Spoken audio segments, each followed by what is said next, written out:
அஸ்ஸலாமு அலைக்கும். Hey all, Sahar and iftar menu பார்த்துடலாமா? சரி, சஹருக்கு கொஞ்சம் டிஃப்ரெண்ட்டாக ட்ரை பண்ணலாமே அப்படி சொல்லிட்டு ஒரு இன்ஸ்டாகிராம் வைரலான ஒரு ரெசிபி அதை பார்த்து தான் ட்ரை பண்ணேன். அதோடய ரெசிபி சீக்கிரமாக அப்லோட் பண்ணுறேன். ரொம்பவே சூப்பராக இருந்துச்சு சப்பாத்தி கூட வச்சு சாப்பிட்றப்ப. அதுக்கப்புறம் எப்பயும் போல் மசாலா பால் குடிச்சாச்சு. இஃப்தாருக்கு கொஞ்சம் டிஃப்ரெண்ட்டாக ட்ரை பண்ணலாம் அப்படி சொல்லிட்டு சிக்கன் சீஸ் பன் மாதிரி ட்ரை பண்ணேன். இது சரி எல்லாமே மைதா மாவுலேயே பண்ணிட்டு இருந்தாங்க. நம்ம கோதுமை மாவில் ட்ரை பண்ணலாம் அப்படி சொல்லிட்டு கோதுமை மாவில் ட்ரை பண்ணேன்.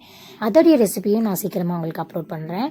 இதில் ஃபுல் வீடியோவும் என்னால் ஜாயின் பண்ண முடியல. நெக்ஸ்ட் எப்பயும் போல் லெமன் ஜூஸ் புளிஞ்சு வச்சாச்சு. லெமன் ஜூஸ் புளிஞ்சு வச்சுட்டு அப்புறம் நொங்கு வாங்கிட்டு வந்திருந்தாங்க. சரி, நொங்கு பால் போட்டுடலான்னு சொல்லிட்டு நொங்கு பாலும் போட்டு ரெடி பண்ணி வச்சாச்சு. சப்ஜா விதை அப்புறம் பாதாம் பிசின்லாம் போட்டு ரெடி பண்ணி வச்சாச்சு. இன்றைக்கான இஃப்தார் மெனு இது தான்.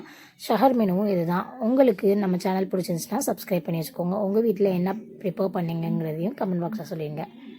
பாய்.